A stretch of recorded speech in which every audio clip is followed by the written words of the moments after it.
Good evening. My name is Keith Cole, and I have the pleasure and privilege to serve as the Executive Director for the Wolf River Conservancy. Let me welcome you tonight to our virtual lecture on a wonderful topic, Conserving Bald Eagles in Tennessee, presented by Dr. Robin Miller, along with Crystal Slush, representing the American Eagle Foundation. Our presentation tonight, just a reminder, is part of our ongoing educational outreach to our community.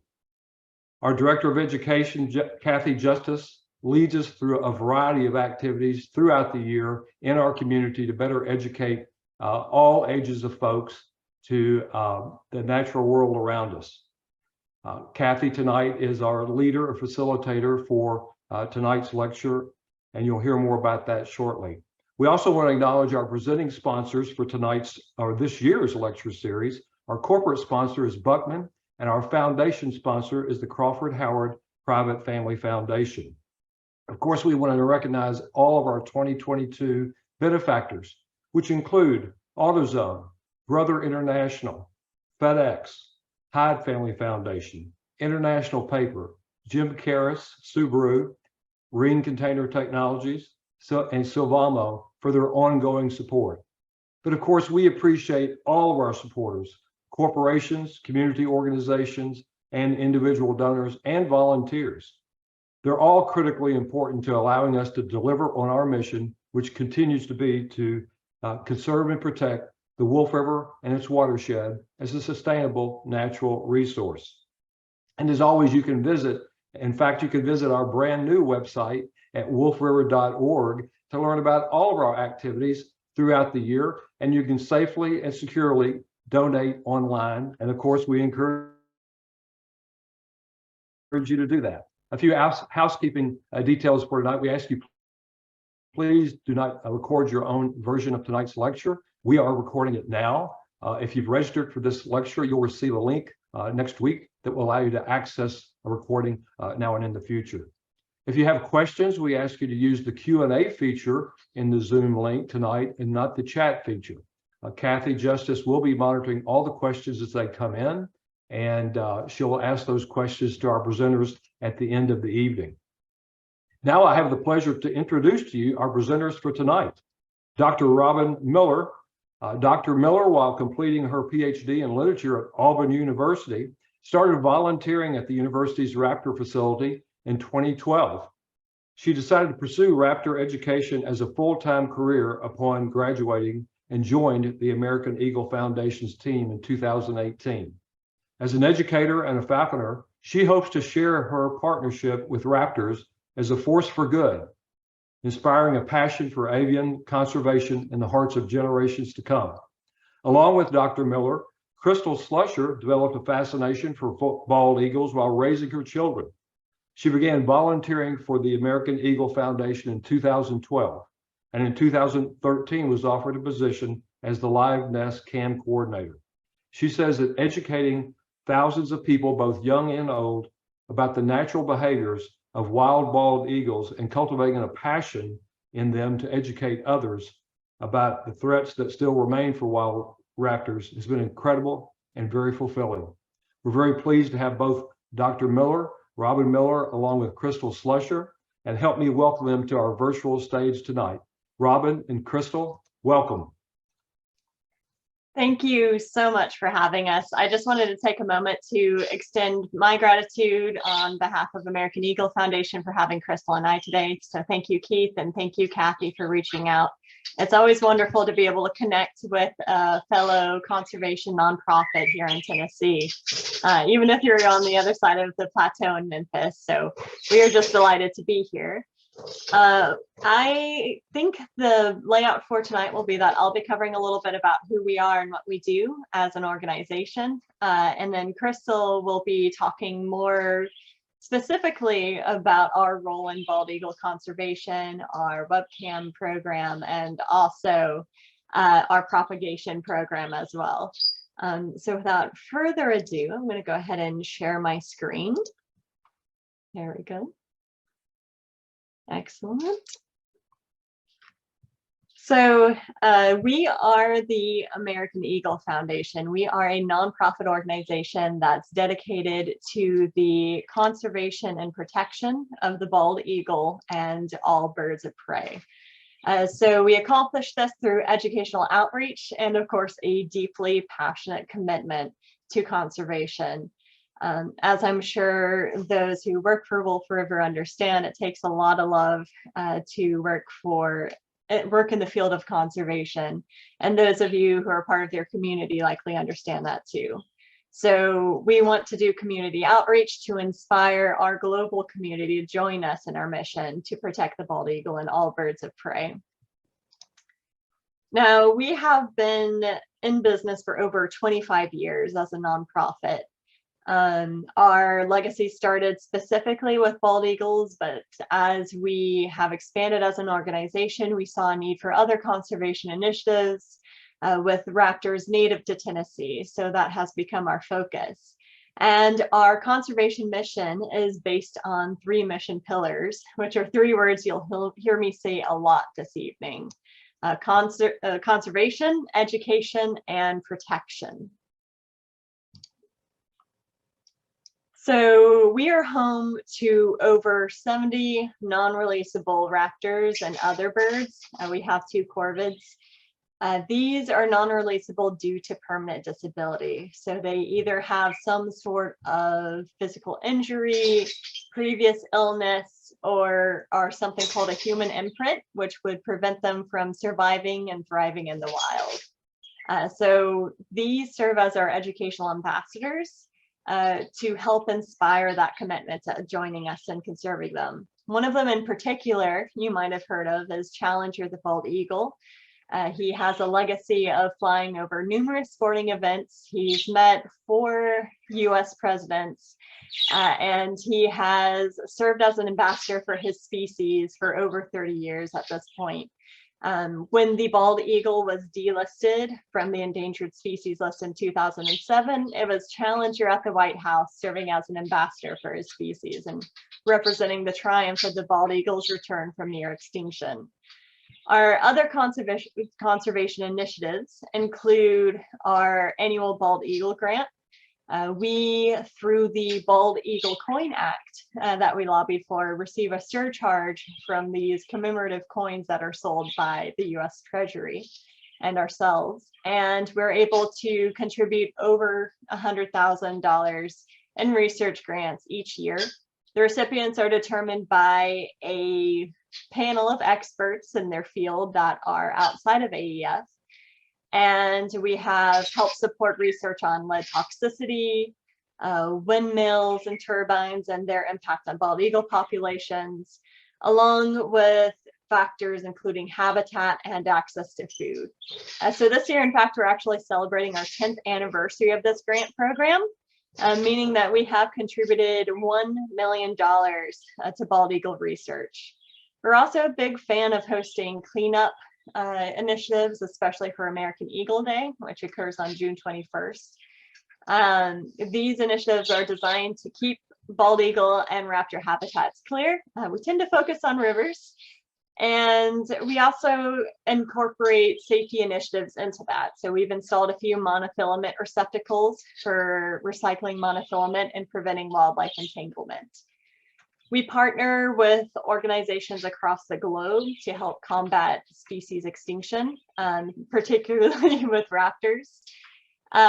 So we have partnered with the Endangered Wildlife Trust, and for the wildlife poisoning response kits. 16 of 23 vulture species are facing endangerment or extinction. So these poisoning response kits help prevent mass toxicity in vultures when they go to feed on a poisoned carcass in Africa.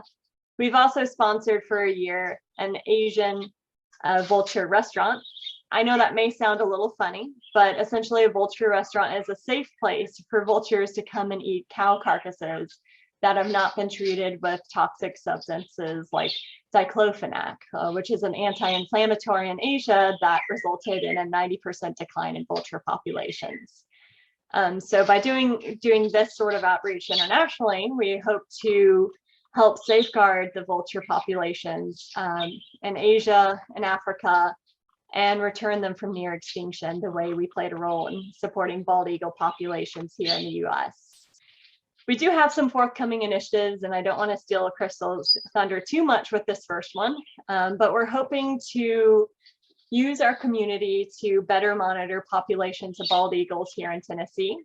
So we will be eventually launching an Eagle Watch program to help monitor eagle nests in this area. If you're interested in eventually participating, we will need data from Memphis, Tennessee as well. So you can get in touch with Crystal. I'm sure we'll put our emails in chat towards the end if you want to get in touch with us. We're also hopeful to launch our own conferences to highlight past bald eagle research and share our knowledge with other organizations like us. So our conservation initiatives are diverse, and we're able to accomplish such a diversity of conservation efforts through our educational outreach. So we provide extensive education on birds of prey through a few different avenues. And regardless of the platform, our educational outreach seeks to inspire the conservationists, the avian care specialists, the researchers, and raptor rehabbers of tomorrow. One of our primary platforms that Crystal will discuss in greater detail is our 24-hour live streaming bald eagle webcams. Many of these nests that we stream are occupied by completely wild bald eagles, which allows our community to have a glimpse into their private lives that is rather unprecedented. We also host local, virtual, and even national bird of prey educational programs. So we're going to be hosting a lot at our new facility. We do traveling programs locally in Sevier County and Pigeon Forge, where we're located. And we also do bird of prey shows over at Dollywood called the Wings of America Free Flying Bird Show. Dollywood is our largest corporate sponsor. And if you've ever been to Pigeon Forge, ever visited Dollywood and seen the eagles on the hill there at Eagle Mountain Sanctuary, you may be familiar with us. Eagle Mountain Sanctuary is the largest population of non-releasable bald eagles in the world. And our Wings of America show reaches hundreds of thousands annually, as park members are delighted by vultures and hawks and other birds of prey flying just inches over their head. We will be hosting public events and field trips with local schools at our new facility. We're going to touch on that a few slides down. But we are excited about this because we want to support our grassroots community as much as we want to do broader outreach. Part of that will include something called Raptor Academy, which we hope to launch in forthcoming years. It'll be an online database filled with fun courses for all ages, educating us on raptors, how we can conserve them, and what makes them such incredible birds. Our last pillar, though certainly not the least important, is protection. So we want to conserve bird of prey's habitats, we want to educate our community about raptors, and we want to safeguard those raptors themselves. So we are launching in summer of 2023 a state-of-the-art raptor and research facility as part of our new facility called Project Eagle. We will have veterinary staff in-house who were recently joined by Dr. Mike Jones from University of Tennessee. We're still partnering with the University of Tennessee's College of Veterinary Medicine to provide triage and intake of patients.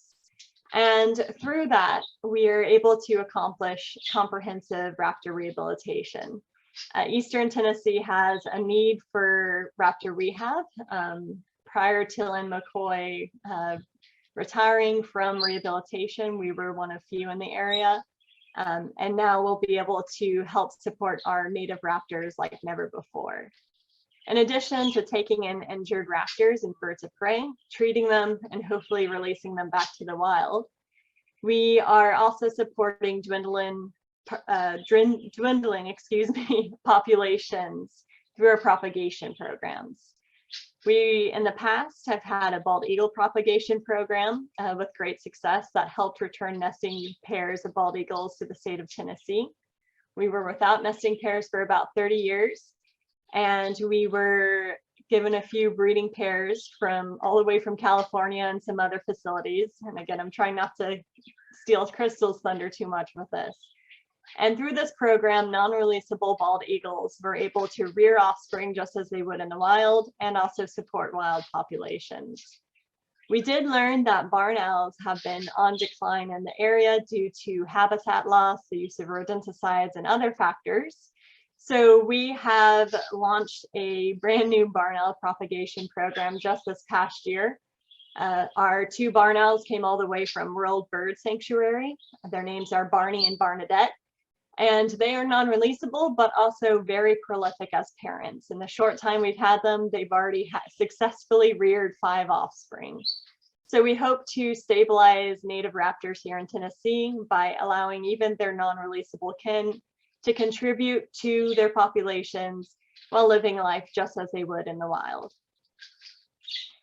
I've alluded to it a lot as I've been talking, but I want to talk a bit about Project Eagle because this has been something of a presentation in transition as we are preparing to move to Project Eagle in just a matter of weeks.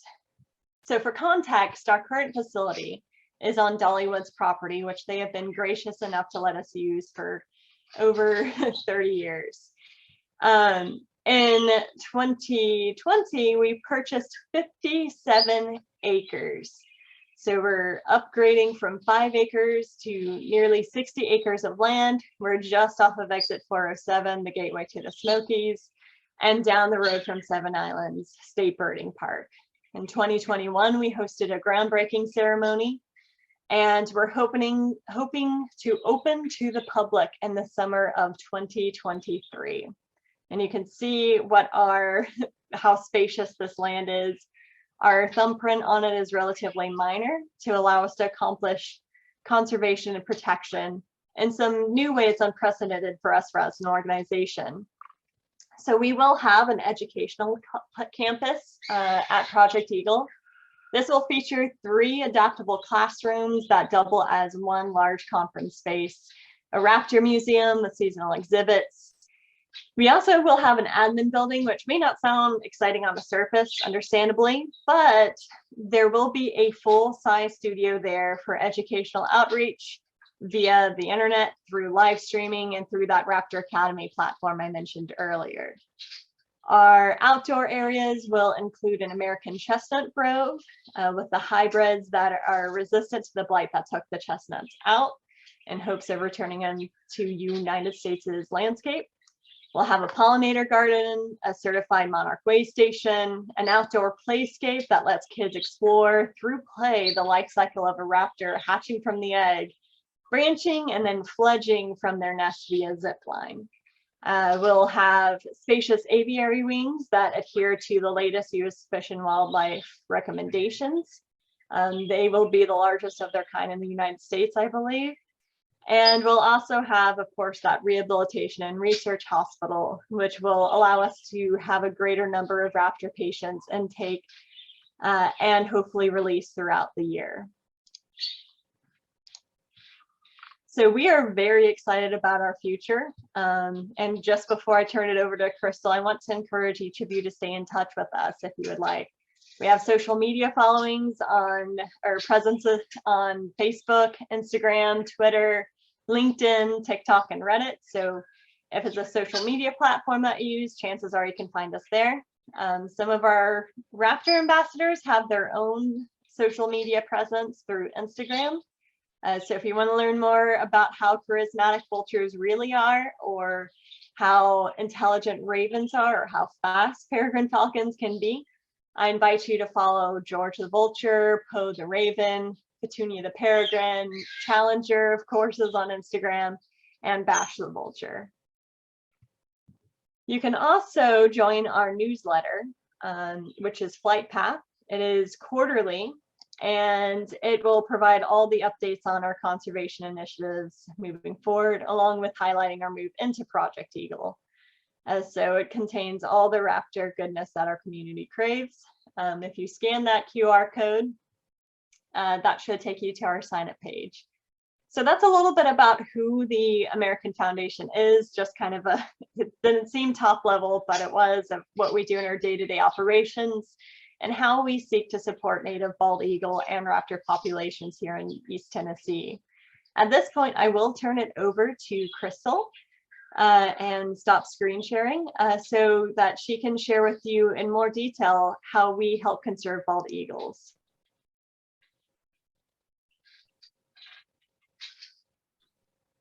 Thank you, Robin. I am going to go ahead and get mine started here. Okay, so like Robin said, we are the American Eagle Foundation, and we are a 501c3 nonprofit that focuses on raptors and two corvids. The topics I'm going to cover today are bald eagles in Tennessee, our bald eagle propagation program, and our eagle nest monitoring program. And lastly, our bald eagle camps. This is just a little photo here of one of our pairs that resides in the National Arboretum. Okay. Let me just see. Okay, so as Robin said, there were no known eagle nests, successful bald eagles nests in our state for about 30 years. It wasn't until 1983 in Dover, Tennessee, that the first bald eagle nest was discovered, and it was a successful bald eagle nest. There are about, as of 2012, there was about 175 nesting pairs in Tennessee, and that number has likely increased since then. AEF has been a leader in the repopulation initiative for bald eagles. We actually ran a program from 1992 to 2012 or 21, and we released a total of 180 bald eaglets and 11 golden eaglets from our hack tower in Douglas Lake. So our next thing is the Raptor Watch, our Raptor Watch Eagle Watch program, and that will help inform TWRA, U.S. Fish and Wildlife on not only bald eagle populations, but also our wild raptor population. So they'll get an actual look at what is there in the wilds, because I'm sure, like I said, those numbers are so outdated. And then just a little bit about our Eagle Nest program. So it's going to be one of the most, it's going to be a premier citizen science program ran strictly by volunteers. The program will be sponsored by the American Eagle Foundation. It's poised to begin in the fall of 2023. Originally, we thought we would start with several counties in East Tennessee and use minimal volunteers with a goal to help protect nesting bald eagles in our state. But as time has gone on and we've explored this program, we realized there's a statewide need. So we're gonna open it up to be statewide so Memphis could play a role in this. So we'll monitor even more nests than TWRA can handle, freeing up their agents to do other work. Let's see. And so let's see. I kind of skipped around here, I'm sorry. I didn't go into great detail about our propagation program, and I want to do that. So let me just backtrack a second. The American Eagle Foundation was one of the only organizations still permitted by U.S. Fish and Wildlife to conduct captive breeding programs and hacking programs in Tennessee. In 2021, we concluded our program due to the steady and increasing wild population. And I want to say it was the time I had a role in it. It was really a privilege and honor to contribute to the wild bald eagle population through this program. I know it's something that AF is extremely proud of. We will continue to release eaglets that have been hatched and raised in the wilds, but have been orphaned or translocated through, falling from the nest or failing to fledge. So we'll continue to use our hack tower to support that. And that's what I wanted to say about the propagation. I'm going to go back to this monitoring program. So the volunteers that we're going to use will collect data on nesting activities throughout Tennessee. They can report disturbances near an active bald eagle nest to state and federal wildlife authorities, and educate the public about bald eagle biology and conservation needs in Tennessee. So we'll work with the stakeholders to improve eagle management in Tennessee. Stakeholders can include local, state, and federal government, private landowners and public land managers, utility companies such as cellular service providers and power companies, and of course the public. We hope that the outcome of this program will be to better understand the needs of eagles in Tennessee, to identify threats and aid in formulating an appropriate management plan for nests that may be threatened by new or encroaching developments. We'll also provide information to assist law enforcement in the event that there is a violation in the Bald and Golden Eagle Protection Act.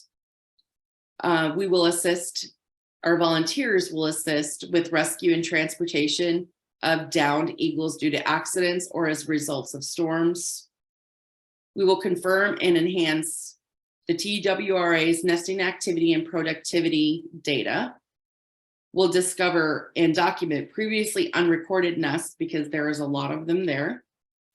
We'll identify potential threats to nesting success caused directly or indirectly by human activity. And we'll educate the community about bald eagles and their current threats. And I have some information on one of my last slides that will give you information about contacting me to be a part of the volunteer program. And now I'm going to move on to our bald eagle nest cams. So AEF hosts several live nest cams featuring bald eagles. We sometimes see other animals on our cams, like we'll see falcons, we'll see red-tailed hawks, red shoulders, deer on the grounds. We've seen foxes, and we've also even had a wild turkey way up high, about 80 feet up, in close to the nest, but not actually in it. Some of our locations are in Northeast Florida, Washington, D.C., Eastlake, Ohio, and then we also have several cams at Dollywood that features our Eagle Mountain Sanctuary birds. So we have 3 aviaries there. We have a male aviary, a female aviary, and then we have a nesting pair on cam. That cam is down currently, so we're working on getting it back up. So the great thing about our cams is it allows the opportunity to connect with nature without the traditional barriers, and it gives our viewers a unique and unscripted wildlife experience. AF has streamed cameras since about 2008, and we now have partnerships with U.S. Fish and Wildlife, the Department of Agriculture, HD on Tap, Dulles Greenway, and Loudon Wildlife Conservancy. So with our cams, we can raise an awareness and support for conservation, habitat protections, and dangers that still face the eagles in the wild. And as a matter of fact, it's not just eagles, but it is raptors and other birds, and even mammals, because rat poison and rodenticides are horrid to most wildlife, all wildlife. Let's see. So our wildlife cams help people learn more. Help people learn more about the land and the water that supports our feathered film stars. Streaming video allows for a broader public, more diverse viewing public. Our cams have expanded the opportunity for an inspirational connection beyond what we ever thought possible. So our educational impact has reached over 50 million viewers around the world. The American Eagle Foundation Bald Eagle Nest Cam program provides unprecedented glimpse into the world of wild bald eagles. We have amazing volunteers that host classroom chats and are very well versed in bald eagle habits, behaviors, and as well as raptors. These cams are a unique opportunity for education and research, furthering bald eagle conservation throughout the US. Cams give us a varied glimpse at these magnificent creatures and increases, an emotional connection with what they're watching on the screen. And that's just a cute picture that I found that I wanted to share.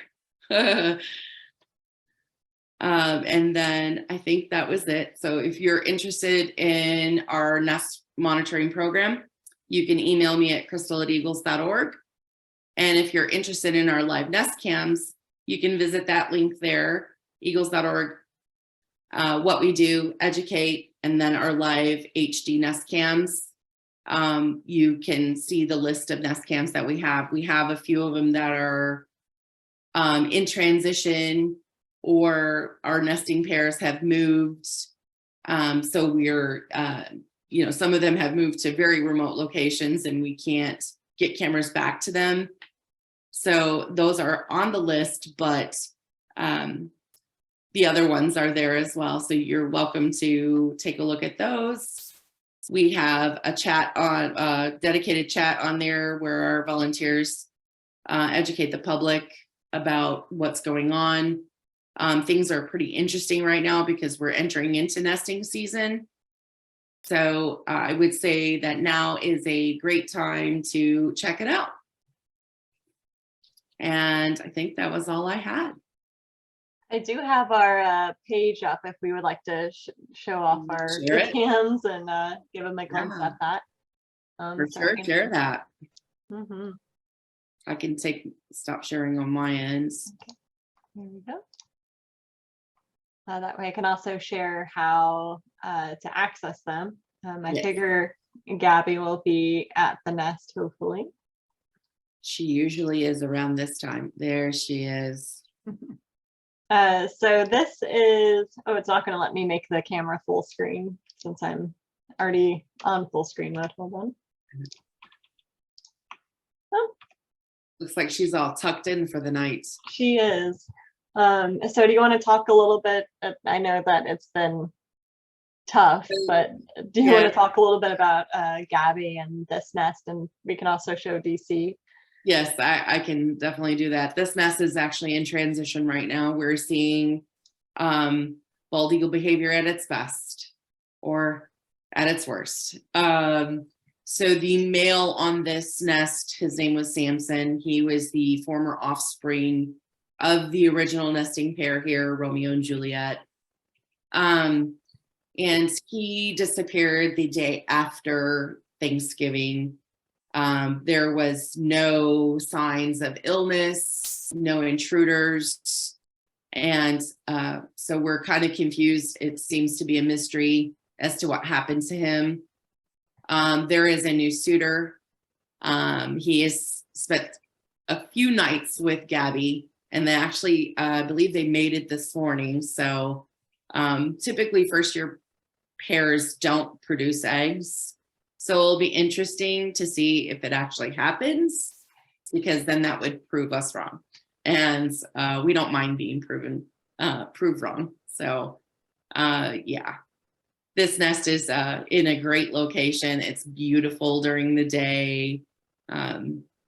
We have infrared cameras on the nest. And so a lot of people ask, well, why do you have that light shining on them?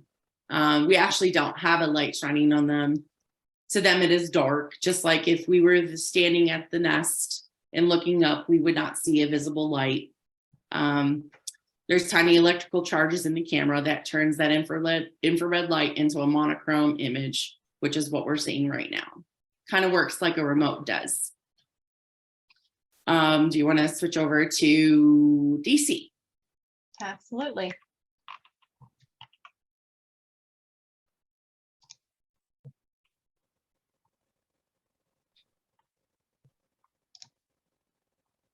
This nest might be empty because they're not quite in season yet. So this nest is inside of the National Arboretum in Washington, D.C. This pair also went through transition just a few years ago. And last year we had two eggs were laid. One of them, the first one hatching, did not make it. And the second one did. So now we have the pair of Mr. President and Lotus, which is short for Lady of the United States. This nest is pretty unique because it is inside of the National Arboretum. The National Arboretum is fantastic. They block off areas in the park where people shouldn't go, or just to keep a distance away from the birds in the nest. And it's a beautiful, it's right in the azalea fields. So in the springtime, you see the azaleas. We've watched fox play down below. We also see deer here. We also see fireworks and helicopters and all kinds of fun stuff that happens in an inner city. So this nest is pretty unique in its location. Crystal, can you point out the location of the nest just so I'm sure where it is and everyone else is too? This nest is in the National Arboretum. Oh, I mean, in what we're in this image. What you're seeing. Oh. Maybe switch over to Cam B. There we go. So there's the nest. We have two different cams here. So one of them kind of looks at the branches to see if anyone's going to perch there. And then the other one is focused on the nest. And we also have a moderated chat here where the volunteers, we have volunteers that run cams, and our cam operators are located throughout the United States. And so are our moderators. So if you have like a vast knowledge of bald eagles and their habits, and we welcome more volunteers, and that you can also email me on that if anyone is interested in doing that kind of volunteer work as well. I love this particular angle because it shows the scale of bald eagle nests. They are quite the architects. I know a lot of people were super worried last year because that back ends of the nest fell away because, over time, I guess, that stuff doesn't stay together too well. This nest does have supports on it. We added those because we noticed that side of the nest was actually falling away after 2016-17 eaglets pounded it till it was basically nothing. So they did actually rebuild the nest. A lot of folks asked us to come in and put more supports in. We felt that this new pair needed this building activity to strengthen their bond because during nesting season each year, the courtship starts from the beginning. They both build on the nest. They both bring sticks and grasses and filler. They fly together. They hunt together. They do all those things. And nest building really solidifies the bond. So we felt that because we had a new female and because that does solidify bonds, we wanted them to have the opportunity to build that nest back up, and they did a fantastic job. What's the average size of a bald eagle nest, Crystal? I know you know this. About a ton. So they weigh about a ton. Actually, from the start, they wouldn't weigh that much, but a typical bald eagle nest weighs about a ton, and they can add about a foot or more to their nest every year. So it increases in height. Yeah, so they return to the same nest year after year. They'll keep something that we call a pantry that usually has predominantly fish and waterfowl, their usual prey items in the nest to help feed their young.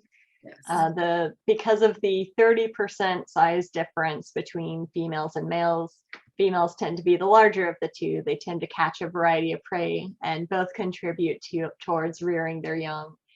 It is true that bald eagles are predominantly monogamous in that they do try to mate for life whenever possible, but as our webcams have taught us, divorce does happen in the wild.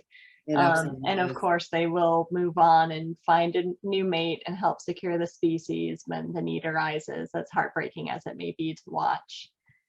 Now, their prevalence of living next to waterways such as rivers, lakes, even the ocean, means that they dine mostly on fish, which historically has led to their populations plummeting due to DDT pesticides in the mid 1900s, with their recovery only occurring as recently as 2007.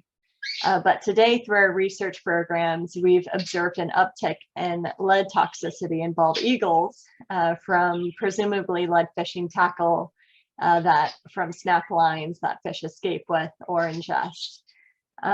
So due to a recent research project, we now have an estimation that over 50% of golden eagles and bald eagles have some degree of lead toxicity, with only a slightly smaller proportion of that having a chronic lead toxicity or an amount of lead in their system that is potentially lethal. What makes us so concerned about lead and so eager to continue our education on bald eagles is the fact that it takes a very small amount to lethally poison an adult bald eagle. So a lead fragment the size of a grain of rice is lethal. And there's no such thing as safe exposure because it stays in the system.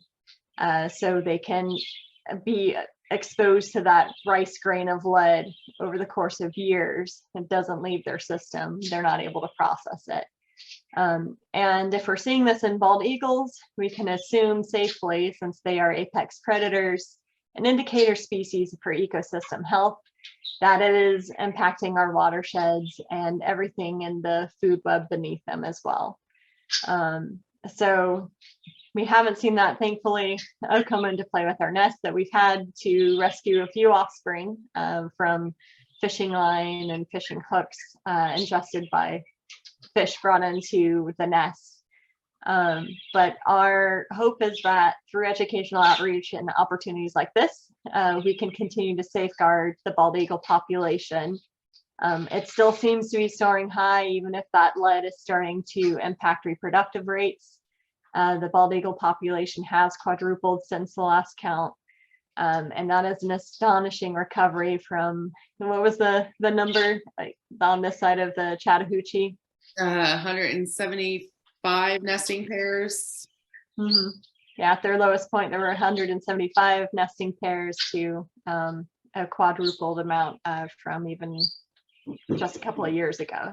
And that's why that Nest Watch program is going to be so critical to the work that U.S. Fish and Wildlife and TWRI are doing, because it will give an actual representation of the population that we have out there, because most of the volunteers are already documenting nest in their area. Yeah. So I will put my email in chat as well. I should have thought to include it in my PowerPoint like you did, Crystal, but I think we have about 15 minutes left for questions. So we invite you to take this opportunity. Kathy has informed us that you're seeing an increase of bald eagles along the Wolf River. So that is exciting. And any questions you may have about your behaviors that you spot with your local populations, or how you can help them, or just bald eagle life in general, feel free to put that in our Q&A section. I see we already have a couple of questions pouring in. I'm excited to get to answer those. Okay, let me go ahead and ask them, if that's okay with you. First question is, how are captive eagles able to teach their young survival skills? Oh, that's a fantastic question. So survival skills are innate. hunting, fishing. Those things are hardwired into the birds. So a lot of young birds, where we release our young birds, there is an active adult bald eagle population. And a lot of what young bald eagles do is sort of a monkey see, monkey do. They just have to perfect it, and that happens over time. With bald eagles and birds of prey, a lot of them, I think what is the percentage, Robin, is it 70% don't make it through their first year? And that's due to human hazards and, starvation or altercations with other animals or other bald eagles. I also love this question because one of my favorite questions that I've ever been asked is how parents teach their eaglets to fly too. Yes. I've heard everything from they carry their young on their back to teach them to hunt and how to fly, to they'll intentionally kick them out of the nest when it's time. So it's you can actually see the instinct develop as they mature when you watch these wild bald eagles rear their young, and even the ones that we have over at Dollywood rear their young, where the eaglets will gradually make their way to the rails. So that's kind of the elevated portion you see on the outside of the nest here, and start to flap their wings to develop their muscles. And then eventually they start hovering. And then when they're ready, they may hop out to a branch. And then all of a sudden they fledge and make that first glorious flight. Sometimes they move on to new horizons and go out to fend on their own, but generally we see them coming back to the nest because the parents are still feeding them at this point. And then they start to kind of observe hunting behaviors at that point and perhaps squabble with their parents for providing them with food. It gets quite intense in the nest when they're chasing their parents down for that food. Yeah. I've seen adults get injured just based on the activity from the youngsters trying to grab whatever they have in their feet when they come in. So bald eagles do go through a teenager period. These scans have showed us so many things that we weren't aware of. Well, give a couple of examples. I think that's interesting. So delayed incubation is something that some other animals do, which is they will lay all of their eggs before they really start incubating them to ensure that hatching happens at the same time, which decreases sibling rivalry and fratricide in the nest. We didn't know that bald eagles did that. Interesting. Yes. Yeah. That's really cool. Here's another question. How do eagles consume lead? So they consume lead through a few avenues, and we're still learning the general path of lead into the food web. I did mention fishing tackle was part of that, but another major source is through lead ammunition. So lead fragments will occasionally be left behind in gut piles. They'll also remain in critters that are shot on farms and left out. And believe it or not, bald eagles eat a fair bit of carrion or dead animals. They are scavengers. They're not like vultures in that the majority of their meal consists of carrion. If they see a carcass, they'll likely go down and dine on it, but they largely hunt for their food. So this has been one of the major ways that we've seen these issues of lead toxicity, not just in bald eagles, but also golden eagles, where they fly down to dine on these gut piles or carcasses that are left behind, thinking they found an easy meal, and then end up lethally intoxicated by lead or gradually building the amount of lead in their system. The real tragedy about this situation, and I always hate to bring up that it's coming from fishing tackle and lead ammunition in particular, is that outdoors people are some of the most conservation oriented people around. especially those who engage in hunting and fishing because they want to continue to enjoy the land, and having a healthy ecosystem is how they're able to get out and connect with nature in the way they do. So these exposures are by no means intentional. They often don't even realize that these fragments are being left behind. So we're gradually encouraging people to make the change to lead-free ammunition whenever possible, so that they can continue to engage in the great legacy of hunting, or be mindful and avoid lead fishing tackle whenever possible as well, to prevent it from getting into our ecosystems. Yeah. Yeah, that's a difficult issue.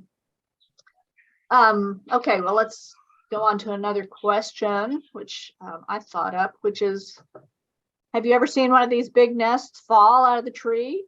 Or I assume that at some point they do fall or they become unusable. Yeah, actually, Robin, didn't you go on a rescue about a year ago? We're in I that. did. It was right when we had a pretty significant fire in the area, and we had that fire expand to, it wasn't the fires of 2006, but or not 2016, excuse me. It was the like one we had this past year, and we had significant winds leading up to the spread of that wildfire. So we think those winds had knocked over the tree containing the nest, which is sometimes a risk. So we had to go out and see what happened. Unfortunately, the young were crushed during the fall. This occurred in the midst of their breeding season. We did see that both adults were fine.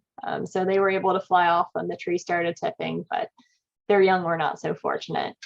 The nest can collapse due to any number of reasons. Could be due to high wind. It could be due to decay. The weight is something that we bear in mind, particularly with the arboretum nest in the tulip tree, because it becomes so heavy that it puts a bit of a strain on the tree underneath. So we often hire our own arborists to inspect the health of the tree and make sure that it's able to continue to sustain this 1 to 2 ton beast of wood and pine straw and soft moss and whatever else the parents see fit to build a nest out of. Mm-hmm. So these nests can collapse. Mm-hmm. Typically what happens is that the pair will return to the same area and perhaps choose a different tree. Usually they go for something that we call a mega canopy tree that has a commanding view of the surrounding area. So they'll choose another tall tree in the area. Maybe they'll go to the other side of the river. Maybe they'll relocate completely. They're kind of, they're highly individualistic in their choices in this matter. So we've had one pair in the Smokies here that have relocated numerous times. They're now currently near a golf course, I believe. Yes. And we believe this is due to changing human patterns around them, because they do understandably prefer a bit of privacy. This particular nest, I can tell you, has a active squirrel that lives under, Yeah. which our chatters and moderators have named Nutter Butter. So it lives where? It lives in the same tree, or lives in the nest, underneath the nest. Wow. Because they build it up year after year, these nests tend to take on the shape of a cone. Yeah. So the squirrel lives at the bottom of the cone, and the parents are largely oblivious. Oh no, they know he's there. Oh, they know he's there. That's cute. Yeah. There's been some standoffs in the past, and Nutter Butter has escaped. That's good. Yeah. Escape being eaten. Yeah. Yes. That's a brave squirrel. That's really hilarious. Sure is. That's some good security if he can keep his wits about him. Right. That's amazing. Okay, I would like for you to explain how a hack tower works. Hacking a bird. I've heard of it so many times, and how does that work exactly? So a hack tower is just basically a room on stilts that overlooks the lake. And what it does is it just serves as a pseudo nest We put in nesting material just like they would have in their nest. We minimize our contact with them by feeding through sliding drawer systems. So we'll give them smaller pieces of prey, and then as they grow, we'll increase that to a whole prey item. And the great thing about it is it just kind of gets them used to the surroundings. They develop their independence. And then when they're about between 10 and 13 weeks old, we open the door. Before we do that, we do put little transmitters on them so we can see where they're going and if they're coming back to the hack tower. And if typically what we would do in that case, if they keep coming back, is we would keep providing food for them until they have taken off completely. But what we've seen is that our birds go out of the hack tower and just go. So it's and Robin, you can talk about a little bit about the hack tower, because I know it's used. It was used it's a falconry term, isn't it?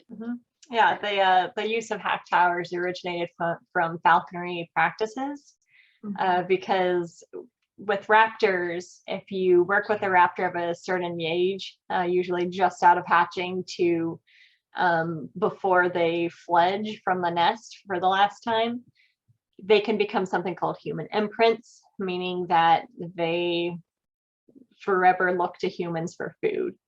And that can create them viewing humans as competition for food. And if you're practicing falconry, that's something you wish to avoid. So what falconers would do with these young falcons that were captive bred for the sport would be to allow them to wild hack around their house for a time. They would be exposed to the natural elements. They would come back each evening for the food and be able to go back into the chamber and avoid becoming human imprints. So the hack tower is amazing because it allows these birds to become acclimated to their natural surroundings and avoids overly socializing or risking imprinting them on people. So they'll still have those instincts that they need to survive to keep a safe distance from people, because it's not safe for either party, depending on the behavior there.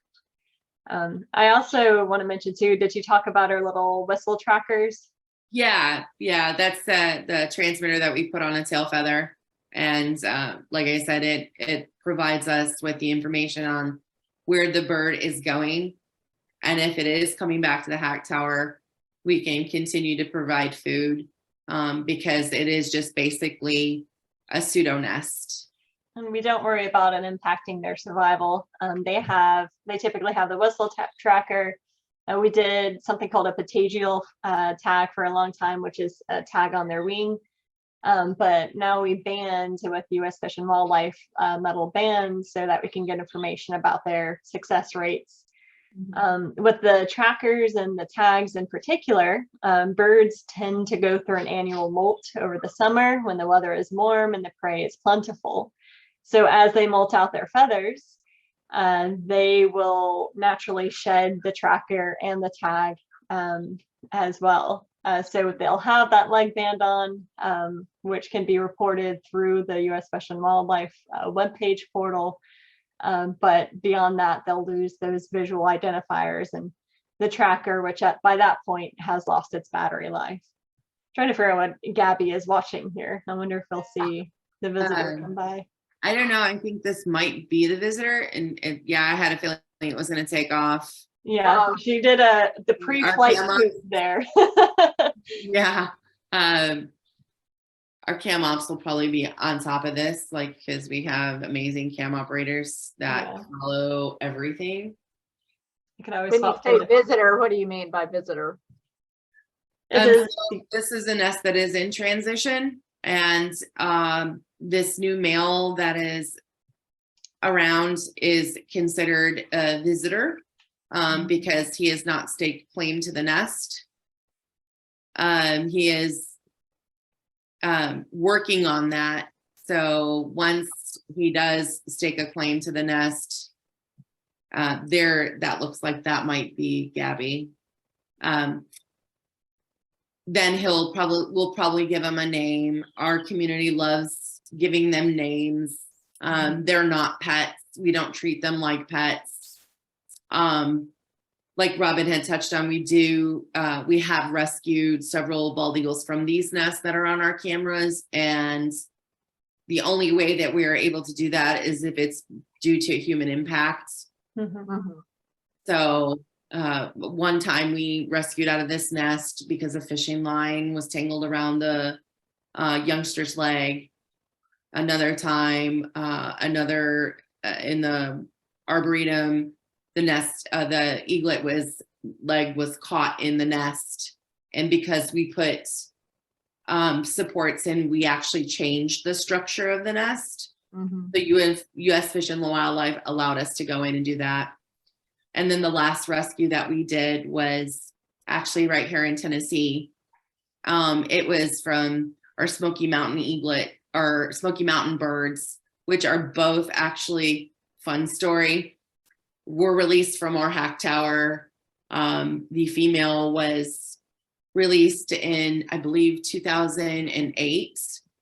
And then the male was released several years after that. He was actually translocated to us from Chattanooga. He was a failed fledge. He just needed a little more time. So we put him up in the hack tower. And the way that we were able to identify these birds is through that little silver band on their leg. So we keep track of the numbers. We were able to identify them through that. And we think it's pretty awesome that we have two of our very own releases nesting just moments away from our facility. That they found each other too. Yeah, they found each other. It's quite awesome. That's really great. Okay, I'm going to finish up with one more question. I know you said that you are trying to get some of your non-releasable birds to reproduce. I assume that not all of them can reproduce, but anyway, I'm sure conditions have to be right. But let's say you have a pair that they're both non-releasable, they successfully hatch some eggs. At some point, do you have to take the young and hack them somewhere else? Okay.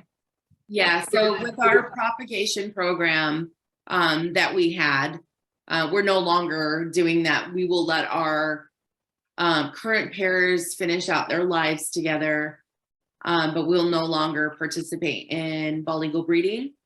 But we are poised to take up that mantle again if the need ever arises. So what would happen in that situation is we had an enclosure called Pick a Mate, and it was just wild bald eagles, male and female, that can no longer survive in the wild on their own due to injuries. So we would watch their behavior, and some of them would actually pair off. They would choose each other. So when they did that, we would actually build them a man-made nest. We would give them the materials to fortify the nest if that's the choice they wanted. So we would leave materials in the enclosure for them, and they would build their own nest. They would, obviously they bred and then laid eggs. We allowed the bald eagles on Dollywood Park to keep their eaglets until 6 weeks or until they started climbing to the top rail of the nest.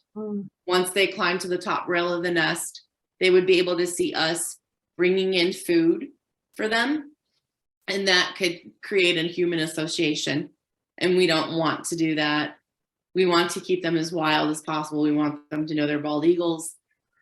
So at that point, we would take them and put them into the hack tower. Usually at that age, they're fully feathered. They can thermal regulate, which means they can keep themselves cool or keep themselves warm, using, a variety of things. Tending their wings helps them cool off. It brings in the cooler air into the body. They can trap that under their feathers. They pant to cool down, sort of like a dog. So if you ever see a bald eagle perched in the summertime and they're open mouth breathing, that usually indicates they're pretty warm.